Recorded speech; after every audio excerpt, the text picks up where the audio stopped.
Awesome. So we're now live. Welcome everyone to the Disability in Biology and STEM panel. My name is Linda and I am with Disabled in Higher Ed, and I'm also a research master's student in Ireland, and we have an awesome panel here today. So I'll get everyone else to introduce themselves because they can do it better than I can. So if everyone could say your name, your pronouns, I guess give a brief description of yourself and say where you are in higher ed. So my name is Linda. I am a white person. I use she, her, and they, them pronouns. And I have long curly red hair that is mostly down, and I'm wearing wide frame navy glasses. So I guess, Kelsey, do you want to go first? Sure. I'm Kelsey Byers. I am also a white person, non-binary, she, her, they, them pronouns. I am currently got my hair up. It's dark hair and I'm wearing dark clothing. I am a group leader at the John Innes Center, which is kind of like being a lecturer or an assistant professor in the US. So thanks for having me. Awesome. Brianna? Okay. So hi, I'm Brianna. My pronouns are she, her. I'm wearing a dark colored shirt with a picture of the planets and Pac-Man eating the planets. And I'm also wearing dangly earrings. I am currently a master's student at University of Tennessee, Knoxville, and I have auditory processing disorder, which basically affects my ability to distinguish between certain sounds. Also, I am a Black woman. Okay, awesome. Duncan? Hi, I'm Duncan Cameron. I am a white person. I'm a gay man. I'm currently have absolutely no hair whatsoever to show off my rather splendid tattoos on my head. I use he, him pronouns. And I'm wearing some wide transparent glasses. So I'm a professor at the University of Sheffield, full professor, and I'm one of the directors of the Institute for Sustainable Food.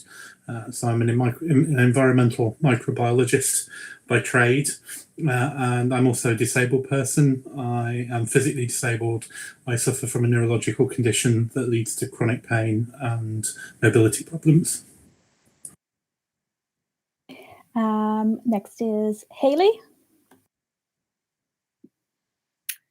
Hi, I'm Hayley. I'm a white female, she, her pronouns.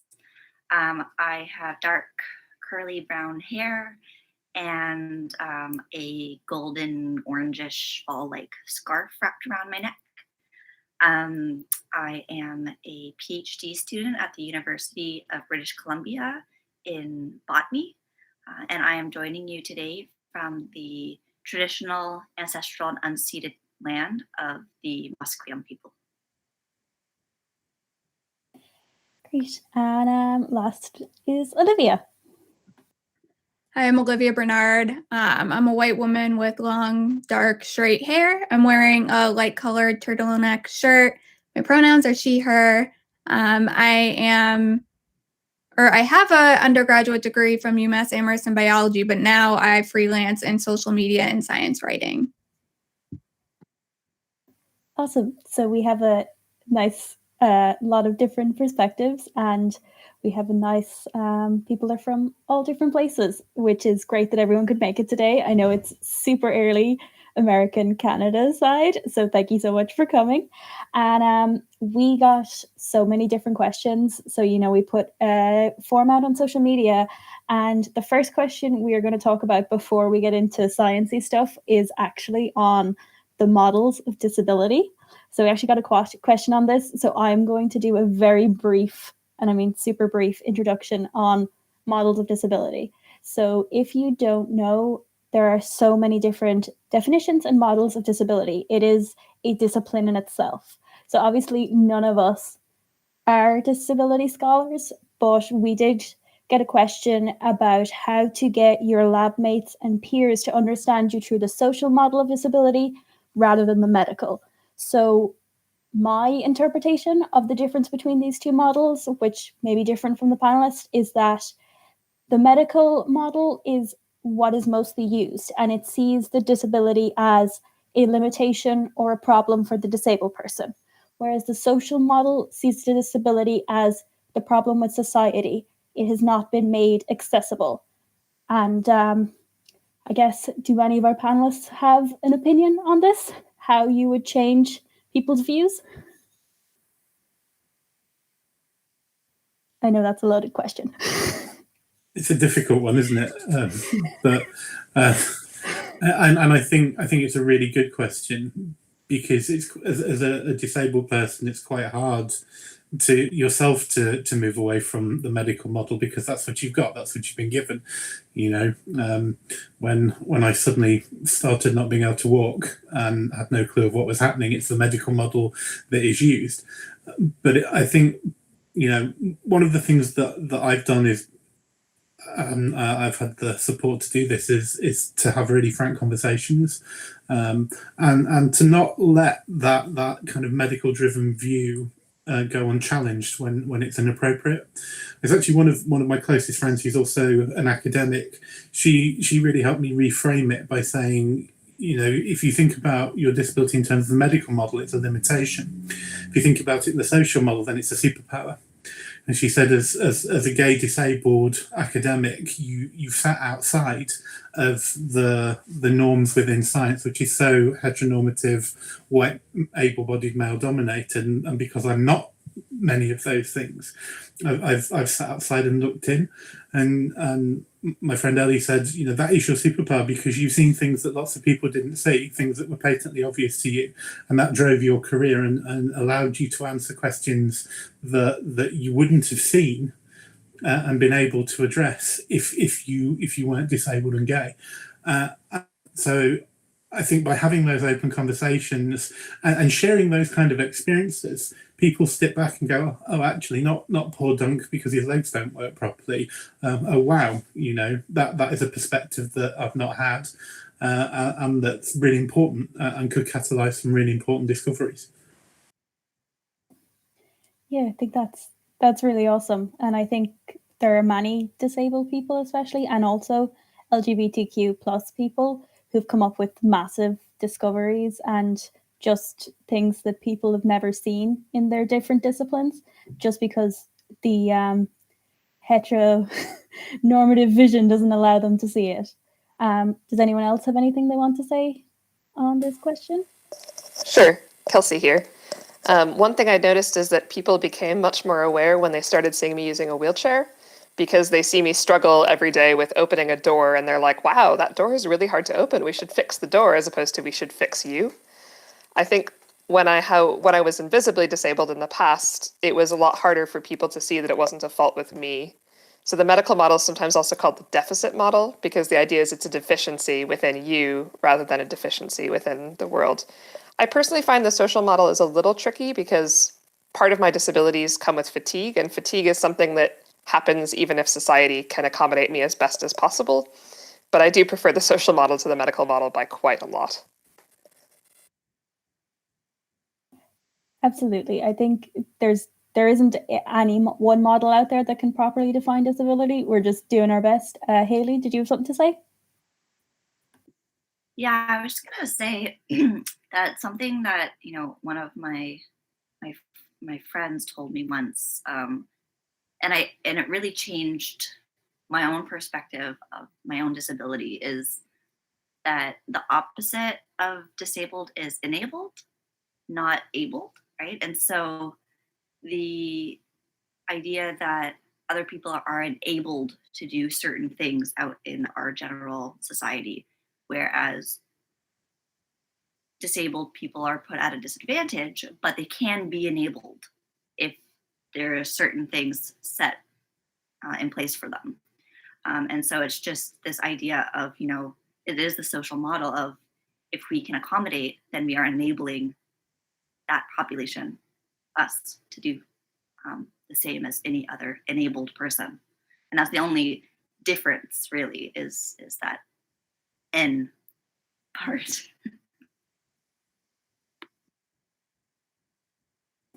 Awesome.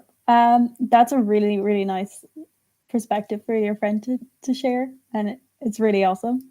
I guess let's talk a bit more about science. So when we talk about science, we generally talk about lab work and field work. And because society and academia is built on these medical models that we have been discussing, it can be so difficult to just navigate through it on an everyday basis. So I guess, what are your personal experiences that you would like to talk about if you want to talk about it? And how did you navigate through? Sometimes it can be getting accommodations, but other times it can be reframing your mindset if you have to do something you were previously able to do and then became unable to do. It's not just accommodations, it's also relearning how to do things again. So, Brianna, would you like to start? Yes. So about 2 years ago, when I first started college, I did not utilize my accommodations, primarily because they didn't really apply to me because I was just starting out and I wasn't really doing like any lab or field work. And so then once I started getting into my higher up level classes, and I guess for context, I'm a geology major. So it's a very heavily like lab and field work oriented science. So once I started getting into my higher level classes, that's when I became more involved in lab and field work.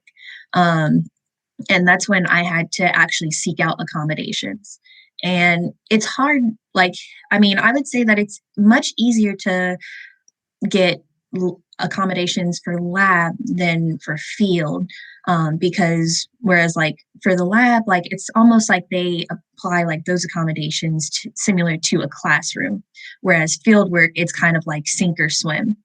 And so I think for me personally, I have to have directions, like basically like given to me one at a time. When people are like, all right, you're going to do this, this, and this, I'm like, what was the first one? So I need all of those written out. So I think a really important part of like getting fieldwork type accommodations was really having to like advocate for myself and go like almost weeks before to my professors and tell them, look, I'm swear I'm not trying to cheat, but I do need to read the lab before we go out into the field because I'm not going to hear a thing. And it's going to be too hyper stimulating for me to like pay attention. So it's just doing that. And thankfully, like most of my professors have been like kind and understanding, but occasionally you do have those professors that are like, what do you mean you need the lab beforehand? And so it gets really frustrating to have to like prove your disability, especially when like a lot of these accommodations, like I think would help other people in the class as well who don't have a disability. And so I think that just goes with the general like inaccessibility of the classroom structure. And I think there can definitely be like a change in the way like field work is kind of like tackled, I guess. Yeah, Olivia, do you want to go next? So this is tricky. So I was involved with marine science research, and I didn't mention this before, but I have multiple chronic illnesses, and they're all invisible. So over the past 10 years, what I've wanted to do has evolved a lot because my chronic illnesses do limit me to a certain extent. So I started off wanting to do research with scuba, but I have asthma, so they wouldn't allow me to do scuba. So then I moved on to, okay, well, maybe I'll go off on a research vessel for a month or two at a time. But then I was diagnosed with a kidney disorder, and it didn't seem like it would be safe for me to be out in the middle of the ocean when I might need a hospital or something like that. And then I moved on to doing local field work, and I worked on a salt marsh. I did a coastal ecology project, and that was going really well. But then I became essentially allergic to temperature changes, and I couldn't go in the water anymore. So it's an ever-evolving process. Some things would have helped with accommodations, like if I didn't have to go in the water, it probably wasn't necessary for me to do that on a salt marsh, but I was an intern, there's only so much I can do. But I eventually moved on to thinking about lab work, and I did a paleoceanography project my senior year of college. But even that, I have a sleep disorder where I'm mostly awake at night. So I ended up having to do a lot of that in the data processing in my bed at 3 a.m, and that was an accommodation provided to me. Same thing with the flexible schedule. So it's an ever evolving, timeline. Especially, I think it's important to remember that a lot of undergrads are becoming disabled. So you have to be kind to yourself and allow yourself to grieve the career you thought you were going to have, but to remember that there is a space for you in science, and that hopefully you'll have supportive people along the way that will help you find that new thing that you can be really passionate about. It's really awesome. Kelsey? So I find with fieldwork in particular, my biggest problem is actually what other people think I can do and not what I can actually do. So people assume because I use a wheelchair that I can't walk, which I can walk just fine. I just can't stand up for long periods. That's the bigger problem. So my colleague said, oh, why don't you take care of the butterflies this morning? We're going to go into the field to collect more butterflies. And I said, well, I want to go into the field. And it turned out my strategy of sitting on a portable stool in front of a plant caught me more butterflies than those guys who'd gone hiking and got chiggers and were miserable. So my accommodations that I made for myself in the field actually turned out to be more successful than the standard thing that the sort of able-bodied folks were doing. For example, I also do fieldwork in the Alps, and it's places you can drive to. And so then I'm walking across a large flat meadow or doing a small amount of hiking, and someone else will help carry the field equipment because I can't carry a big burden. So I think because I'm later in my career than folks, I have a lot more flexibility in some ways in terms of what I can and can't do. Like I have field assistants, I don't go into the field alone and so on. I will say that getting labs set up for wheelchair use is really, really hard. This is why I don't use a wheelchair in the lab. Like lab benches are too high, finding good seating is hard. You can't usually put your knees under the bench. But there are some accommodations that can be made in the lab for physical access. It just takes a lot of creativity. Yeah, Duncan? Yeah, I think I recognise everything that both of you were saying, and I think I am quite I guess mid-career now, and my physical disabilities really started to manifest themselves in my late 20s, early 30s. So I think that sense of mourning what you thought you were going to have was a really powerful point, because I never imagined that I wouldn't be able to walk more than a few meters by the time I hit 40, which was the reality for me. But like Kelsey said, there's still a lot you can do, and I think professionally accommodations are a challenge, because every time you need an accommodation you have to go and ask for it. There's no kind of memory. So if I have to travel long haul overseas, I can't sit in the economy seat. I just physically can't do it. As much as I'd like to, because frankly I hate spending the money. But you sometimes don't have a choice. If I'm going long haul to do research, then that is kind of helping deal with the climate crisis. I can trade off the fact that I'm flying with the fact that the research is contributing to that process. But actually then trying to book that kind of travel is really challenging, and it's not through any kind of active discrimination, but it's I guess it's embedded ableism, that people don't think that it's not okay for me to have to ask permission every single time as a 41-year-old senior professor whose legs don't work properly. But I think the point Kelsey made about people thinking you can't do as much as you can do yourself is really important. I remember I have a project in Colombia working with some friends in the high Andes, and colleagues around the world were absolutely gobsmacked that I was going to go to the high Andes with my wheelchair and my walking sticks and go and do field work. And my two colleagues, who are both close friends, took the time to sit with me and plan out what I thought I could do, and put in case contingencies in case of things that I wouldn't be able to do. And I could go up and not quite yomp up and down hills, but I could identify plants, I could look at soil profiles. People just ran out into the bush and got them for me. And I think having those open conversations with the people that you're working with about how disabled or abled you are at a particular moment in time, and the fact that it can change. I wake up one morning and feel all right. I can wake up 2 days later and struggle to get out of bed, and you don't know which Duncan's going to wake up. But if people know that, you can adapt to it and you can make those accommodations, but they need to be dynamic. And like Kelsey said, it's really important that you take the time to make people aware of what you can do. And like Olivia said, it's important that before that you mourn the loss of the things that you thought you would be able to do. So I think that those are really good perspectives.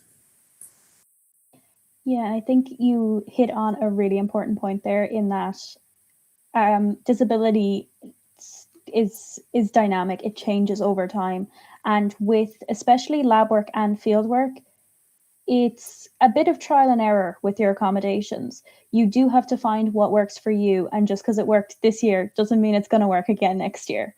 Hayley, you had something you wanted to say? Yeah. So I've had an interesting experience, I guess we all have, with disability, is that I started to really manifest the symptoms of my connective tissue disorder when I was 11, but I wasn't actually formally diagnosed until I was 27. And so I struggled with being disabled throughout high school, undergrad, without any accommodation, because I wasn't, quote unquote, labeled as a disabled person. And so it's a challenge when a lot of the time accessibility services require a doctor's written documentation of X, Y, and Z. And for me, that I think did really limit a lot of the things that I could have done, and probably has really shaped like the trajectory of my career. I love where I am, so I'm happy that it did. But it has definitely shifted. So as an undergrad, I didn't get really any accommodations. As a master's student, I did a very short master's. So in between my master's and PhD, I worked in the field for a few months, and it was phenomenal. So I do have a physical disability. A lot of the time, my limbs aren't as strong as I think they are, or they decide to just kind of feel like they're falling apart. And I didn't disclose anything when I applied, and I got this position. I was so excited. I ended up having to get surgery the week before I was leaving, and I still went afterwards because I was so fearful that they would say, never mind. Looking back on it now, I know that they wouldn't have, but there is that fear, especially, in academia, that someone's going to think that you're not capable of doing something now. And I think it's just because I know who these people are that I know, like, oh, it would have been okay. But you never know until I think you really can see that side of a person. And so it ended up being a really great 3 months with them.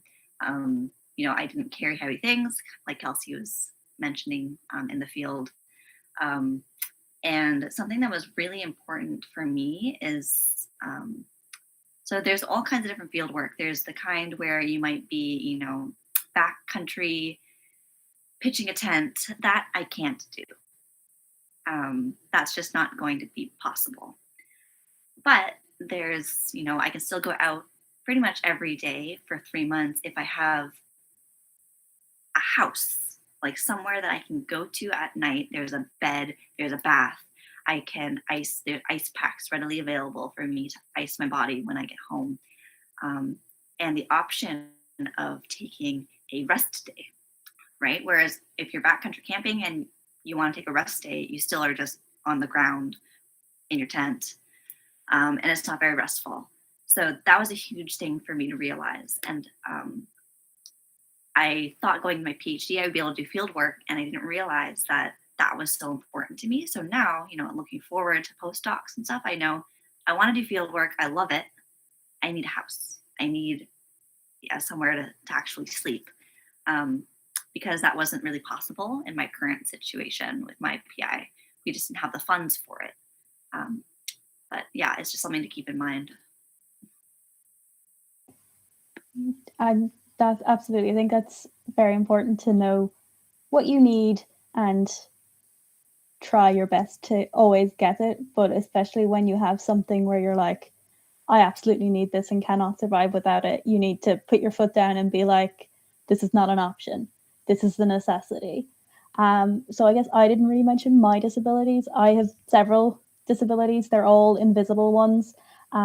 Most of them are cognitive, some come under chronic illness, and even though my cognitive ones have been there since birth, I actually wasn't diagnosed until I was in my late teens, early 20s. So even though technically I have been disabled since birth, it's a very different experience from someone who is diagnosed when they're younger, because you grow up with a very much of a, you're not disabled, you're just a bit strange, quote. And with me, well, we were asked a question kind of about getting accommodations, and someone said that they left their old lab because of discrimination and their lack of accommodations, and they want to apply to another PhD program, and they are wondering how do they navigate the process? How do they ensure that they will get their accommodations this time? And when do they think that they should disclose? So I know disclosure is another loaded question. It is something that you have to decide for yourself and come across in your own time. But I guess, what do people think about disclosure and talking about bad experiences in the past? Yes, Kelsey. Controls, there we go. So I have had several different types of experiences with disclosure. When I started my PhD program, I didn't tell anybody about my disabilities until I had a chat with my advisor after I'd worked with him for 3 months, and I felt like I had proved that I was competent. And then he said, well, that's really not a problem. I mean, my closest collaborator has the same disease you do, and that's just fine. Why were you scared of talking to me? But I really appreciated that he gave me a lot of support, and I wouldn't have wanted to have been in a lab where my advisor hadn't supported me. So I think disclosing early can be good, because then you find out quickly if it's going to be an issue. In my first postdoc, I didn't really disclose because the Swiss law around disability is less mature than in some other countries. And that was a mistake in a lot of ways. I got unofficial accommodation because at postdoc stage, it's usually easier to do it unofficially in a lot of ways. But like later on, people are like, why didn't you tell us sooner? We could have done some things for you. We could have changed your field schedule around and things like that. And for my second postdoc, I did disclose actually at the second interview, not at the first interview, but at the second interview, I said I used crutches because back then that's what I used. And they said, oh, okay, so we'll have to modify a few things, but that's not a big deal. And I think having disclosed it then, that meant they were okay with it and I was okay with it, and we just knew it wasn't going to be an issue and we could adjust. And since then, I've been quite public about my disability. Well, not all of them, but some of them. So I actually have a similar connective tissue disorder to Hayley, as it turns out. And I found that being public has actually helped me a lot, but I know that's really scary. And for some disabilities, it's a lot easier to be public than for others. So I guess my advice is disclose early, but maybe don't disclose as soon as you apply. Maybe wait and see. Make sure you get on with the person, make sure you're comfortable and you feel safe in the lab, because safety is the most important thing. Yes, Duncan?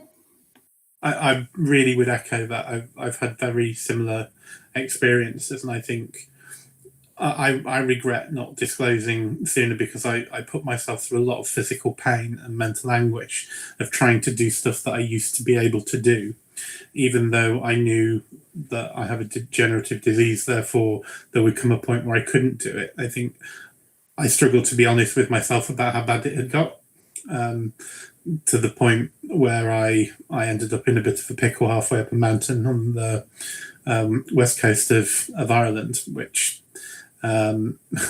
which wasn't a good situation to be in. And as soon as I told I was a postdoc, my PI at the time, he was like, "Oh, for goodness sake, I didn't know it was this bad." And he obviously knew that I had some sort of motor problems because I was, I think they thought I was drunk to start with when I would stagger around the lab, and it was just because my legs didn't work properly. So I wish I'd disclosed it all now, because everything then would have made sense. And suddenly, Jonathan was utterly brilliant. He hired me a car and said, "Oh, we just hire you a car. You drive around. You don't have to walk anywhere." And I'm like, "Oh, yeah, that's the obvious." So, but you don't think about it when you're terrified to tell someone that this is happening to you, and you don't know. And I think part of disclosure is difficult when you don't know what's happening to you. So I was starting my journey. I didn't know what was wrong. They still don't fully understand what's wrong, other than the very clear medical symptoms that have been manifesting. So, but I also agree. I think, I would love to be able to say, just tell everyone, be you at the start. And we should be able to do that. I think we have to, as senior people, I am very open about my disability to try and get rid of that stigma, so people do feel they can disclose early. But the world is not perfect, and you need to know that the environment that you're going to be in is receptive and safe, because there's no point torturing yourself through a PhD with somebody that isn't going to understand you and the value of your contribution. So getting to know people. But you can do that a little bit in advance. I think things like this, both Kelsey, myself, and I've seen Hayley kind of active on social media. If you ever came to do a PhD with us, I think you would know, because we're quite vocal about how important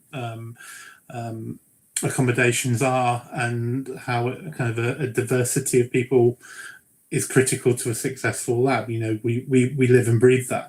So you can do your homework, and if you think it will be a problem, then seek out those people that have that view. They're not necessarily going to be disabled people, but allies that are vocal about their allyship.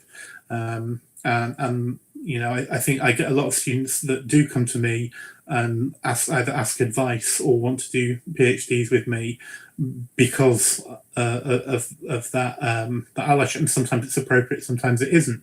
But of course, I have an allies network too, so I can suggest people. So I think using allies is really, really important if you think disclosure is a problem. 100%. Like, I think it's very when we're talking about disclosure, it is a very personal thing. And for people with invisible disabilities, sometimes you can feel like you are going to get judged because they're like, "Oh, but you're exaggerating how bad it is. But you're just being lazy and you want this to make your life easier." And I've said it to so many people, accommodations they make our life easier, correct, because we're already at a disadvantage. And they're just trying to remove the invisible advantage that everyone else has and that society gives them.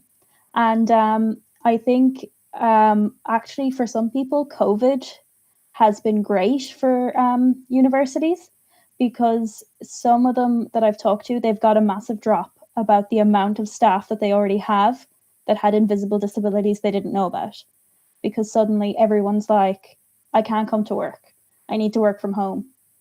And it's been given a couple of them a bit of a kick up the ass about how outdated their policies were. So fingers crossed that actually helps us make some change. But I guess we did get a question that would be probably more towards Brianna. And it's kind of, what accommodations are available for people who have neurodiversities, such as yourself? Okay, sorry. Really quick, I thought Hayley had a question. I just wanted to make sure we didn't go over her. Yeah. Sorry, I missed you, Hayley. Do you want to go? I was going to say that as a earlier career perspective on disclosure, that I constantly have this battle of going back and forth with whether I disclose or not. And then what keeps coming back to me is, would I want to work with someone who cared in that way? And so I think disclosure, again, it's your own personal choice. But again, like, if I was going to go to a postdoc and they weren't comfortable with me being disabled, I wouldn't be comfortable being there. So I think going forward, I am feeling a lot more confident in disclosing, because again, it's really protecting myself by disclosing, whereas before I thought it was the opposite way. Awesome. Sorry for skipping you, Hayley. I didn't see. Okay. So yeah, what supports and accommodations are available for neurodiversities, which I know is a big umbrella term, but I guess for you. Yeah. So I can't really attest to all the accommodations that are out there, but I know for me specifically, having auditory processing, a lot of the times, like, it's not like a hearing issue, but it's more of like a almost focus and concentration, because like there's so many sounds coming in, I don't know where they're coming from. So one of the things that I have is I usually test in a private location. So I test in a quiet room, and I usually am offered earmuffs, so that way I can't hear anything else. It's just me and the test. Also, having anxiety, I have really bad test anxiety. And so sometimes it's helpful to pause during tests. So one thing that's really cool is the school I'm at now, they offer this thing called like designated like pause time, rest time. So where like if I'm taking a test and I'm starting to feel anxious or overwhelmed, then I can tell them I want to break, and I give them the test and they hold it, and I can go do whatever, like get a drink, maybe eat lunch, and then I come back and then I can resume the test, which is really nice, especially like when you're testing and you just get a mind blank, because that seems to happen to me all the time. Also, there's different accommodations for like, there's note taking.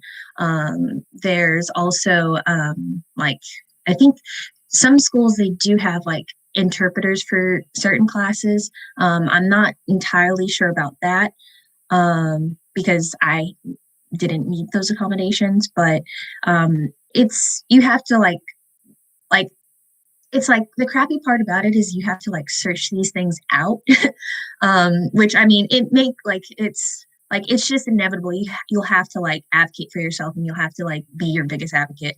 But it's just one thing, it's exhausting, like having to like go every semester, because like some of the accommodations you choose out for the semester, sometimes they apply to certain classes, and sometimes they work for every semester. And like you said earlier, sometimes like the next semester, it won't work at all.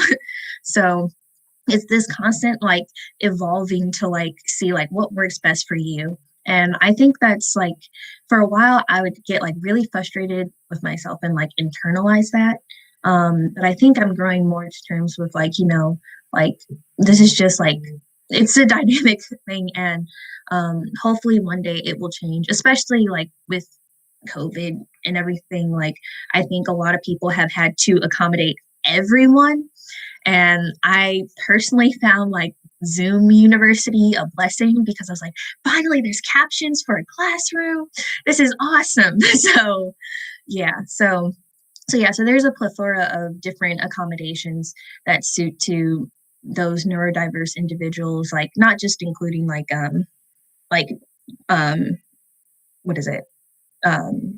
neurological disorders, but also like physical disabilities, I think. But yeah, it is kind of very the thing about accommodations is, what I always remind people is that they're actually called personal accommodations, and they are personal. And just because you know someone who had the same disorder or disease doesn't mean the accommodations will be the same. You can make the world as inclusive as possible. There will still always be a need at some level for accommodations for people. You're just minimizing it if you make things more accessible. And I guess what you were talking about is advocating and the stress of it, and that is kind of there no matter what level you are at. And we did get a question about supporting disabled people in terms of not just accessibility, but in terms of mental support and inclusiveness. And I guess the start of that would be, if you are a leader or a PI, to help them advocate, because you are in a better position than them. But I guess, does anyone else have any other tips that you would like? Hayley? Oh, Olivia, do you want to go first? I really wish people would just make their environments inclusive and accessible before the need for it. It's really stressful to go into a situation and have to put in all this extra effort to advocate for yourself. And as an undergraduate, whenever people were asking me like, oh, what are you stressed out about? Or I'd go to the doctors and they'd say, what are you stressed out about? I'd say, it's all I'm stressed out about is, you know, having to go to my school's health services to get this form signed, and then go to disability services to get this form signed, and then talk to all my professors. And that's where a lot of my personal stress came from. So if people just said, you know, regardless of who's in my lab, I'm going to research this on my own and try to make it an inclusive environment, that would improve the situation. And the same thing with disclosure. If I know a lab is already accessible, then the disclosure part of it is not on my mind as much as an issue, or I'm not afraid because I can see people are already putting in the effort, so I can assume that they're going to respond well to me. So I think that's what I wish I had as an undergraduate. And then, of course, I wish that people responded better personally to me when I talk to them. Like, you know, don't avert your eyes if I bring up my symptoms and things like that. But I've had pretty good experiences with individuals. It's more just like the environment and system as a whole that I've had issues with. Hayley, did you have something you wanted to say?